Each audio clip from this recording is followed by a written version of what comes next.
Scope and Sacraments. 2% is the vision received. 90% is the world sustained. Between them lies the sacrament of work. A child's voice, formed in a language not yet my own, authored my first self. It was the original cipher, a navigation fix taken in the storm of my own becoming. Gorilla child, lost in the wild. How can I smile again? A child of gorillas, lost between two fallen pillars, twisting like a leaf in the wind. This was not a poem, it was a sacrament of dislocation. The first encrypted transmission from a soul learning to navigate by the stars of its own ruin. The leaf was never a victim of the wind, it was a student of the current. This is where the trail begins, not with conquest, but with a question whispered across a fractured world. I was 6 years old when the forest taught me my first true lesson in oracular navigation. Not with maps, but with marrow, the scope of my world was drawn by root and river. Its sacraments were whispered by wind and written in the mud. This word, sacrament, is not here by accident. It names the moments and means by which a fundamental orientation is transmitted, received and sealed within a human being. A scope is the field of reality that such an orientation allows one to perceive and act within. My life has been defined by a series of radical scopes, each delivered through a sacrament both severe and sacred. The tree grows toward the light that is its vision, its scope, but its truth, its endurance, is recorded in the hidden rings. Those are its sacraments. Our visions are the light we grow toward, our sacraments are the rings that record the truth of the growth. The ground spoke through my feet before I knew the word terrain. The canopy instructed my eyes long before I learned to read. The river moved through my blood with a fluency no language could match. This was before the GeoCOMPASS, before the books. Before I understood this literacy, the direct reading of living territory was an inherited covenant. It would become the most essential skill of my lifetime, the one that matters when civilizations forget they are shareholders in a living destiny, not its owners.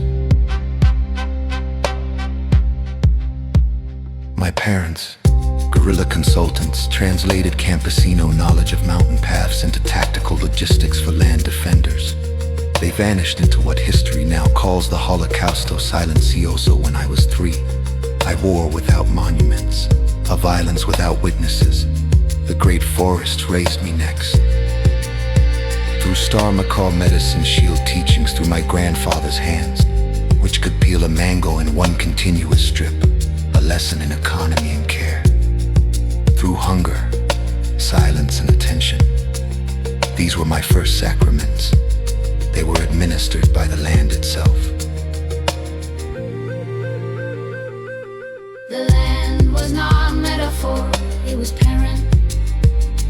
It was prophet, it was prime intelligence. I learned early that survival was not about dominance, but attunement. That those who listen longest move farthest. The forest did not reward force, it rewarded relationship. It taught orientation as a lived discipline. Where water wants to go, where animals cross without leaving marks, where the soil tightens with memory. I learned to find water by noticing where the bamboo grew thickest and the termite mounds built their castles high on the dry side of the trees.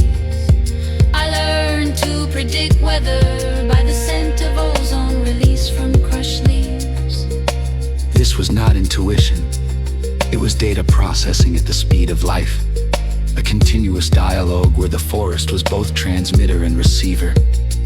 This was my first equity, a blood and bone stake in the living world, paid for not with currency, but with continuity.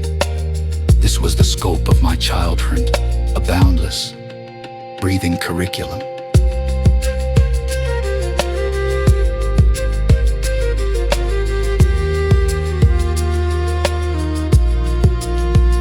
Displacement, when it came, was a violent risk-scoping, a forced migration from the boundless to the bordered, from forest mind into institutional schedules, from cyclical rhythms into linear enforcement. Adopted into the United States, I was met with a structure of love and care from my new family, for which I hold a profound and enduring gratitude. Yet, within the broader context, I never truly fit. The dissonance was constant. In response, I formulated a silent internal gravity towards structured service and empirical science. This gravity pulled me into scouting and later, military service. They were not escapes, but disciplines. They provided a foreign but functional grammar where I could translate my orphaned inheritance into usable skill. My forest literacy found a strange new syntax in field manuals and standard operating procedures.